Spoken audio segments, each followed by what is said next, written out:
was with you yesterday, I said to be convinced that this is a top without a chance for new highs, we had to take out 67.20. Look at that. So, what do I know from yesterday's action? That the market's in big trouble under the lows that we put in last night. I'm sure there's people still thinking that there could be new highs. It's a 50-50 probability, but, it's possible that some people are stuck on their back foot now. I think we'll know by the end of the week. Breakdown under the 67.30 to 10 level. I think was wave four of lesser degree, would confirm a top is in. So that's really the major level. If you were in any puts going into it, maybe you took some partial profits. This was a pretty good down day. But we have some new information now. And this new information is how critical this level is. I also want to talk about Bitcoin. People have been asking me because sentiment's pretty lousy right now. Last trade recommendation was to be short against stops over 116, looking for 100 grand. Overshot the 100 grand target by a little bit. Not really the greatest. I'd call this a confirmed low, so it's not diverging down here. I have other levels down at 92 that are pretty important. Some people are starting to bottom pick here. All I did was tell people to ring the register at 100, but I've been negative Bitcoin for a few trades on the way down, okay, even from up here. And so here we are. Is this a bottom? I have to see more evidence before I'm going to jump in. Ethereum's outperforming a little bit today. This is a pretty good pullback. So I think you have to be alert in Bitcoin over the next 5-10 days to look for divergent signals, which I'm not getting on the 4-hour in Ethereum either. That's a confirmed low. But I will start looking for divergences should that happen. All right, let's get to currencies now.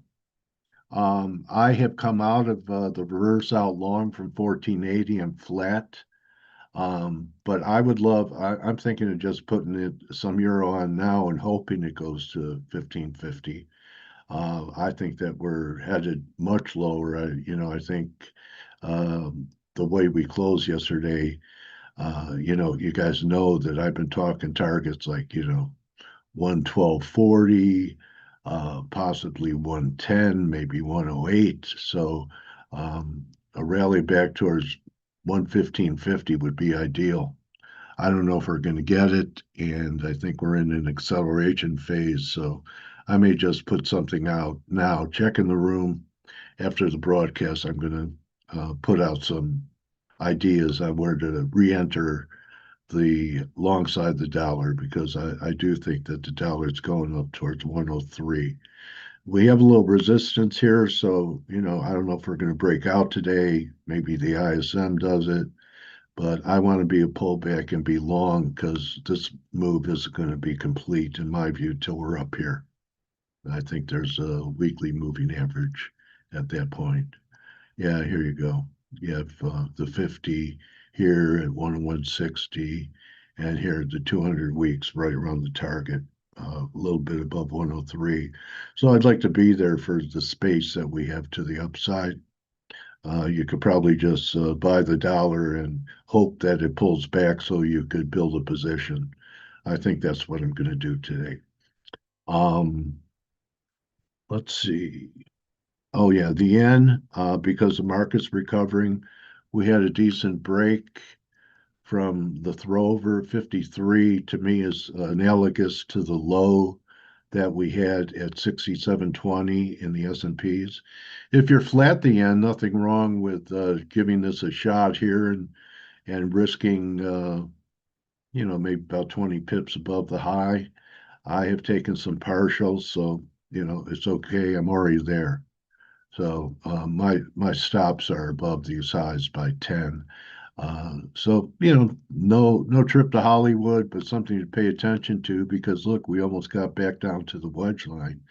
We cracked this wedge line under 153 the next time. that opens the door to 51 and then under 150. That's my take on yen. A lot of people cleaning up on USD CAD. It's confirming it's done nothing wrong. You got to buy pullbacks there.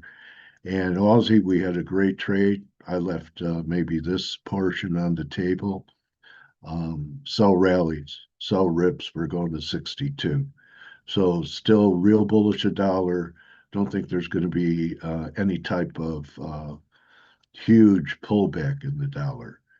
Getting to gold, I tried the long yesterday. I think we were here. I pulled out $9 and then had a BE stop, and the BE stop was taken out, but it was still a winner from when I bought it. It rallied 20. I got half of it. To me, it looks like it's still, we're going to get this rally up towards 4,100. Silver's outperforming today, and silver putting in a higher low too tells me that we could still see $50. So I'm not buying it here today. So I'm not buying gold, so it'll probably go there. And I just want to, go over.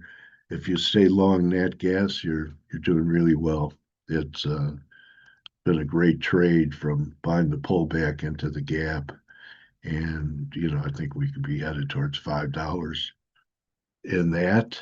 And let's just take a look at one stock, which really kind of caught my attention because I saw the CEO on CNBC complaining about Michael Burry's short position in Palantir, and that he has made average Americans rich, that it was mainly retail that sponsored this move in Palantir, and we're getting some follow through in Palantir today. Just to give you some perspective on, how expensive it is, you could go back to March of 23 and it was a $2.50 stock. So we've, gone 100 times, right? So I think Michael Berry's onto something. Nvidia's down just a little bit, trying to put in a reversal month. We'll see. To me, this doesn't look great. If we had a rally, I think it would have trouble at back here at 204. And just a quick update in the grains. We've had that bean breakout. It continues to hold this breakout, and all the grains look good to me. Even wheat, even though it's a little lower, we're starting to get some breakouts over weekly moving average. Corn was the first one to bottom. It may have some problems here. Buy breaks in grains. I think they're going to become an asset class that gains as much attraction as strategic metals. You can't eat strategic metals. And I believe that's it. I did want to talk about Palantir. You know, uh, that's a pretty ugly divergence that we just had at the top here. So yeah, maybe we could see 130. It's only $50 from here. That'd be just a normal market correction.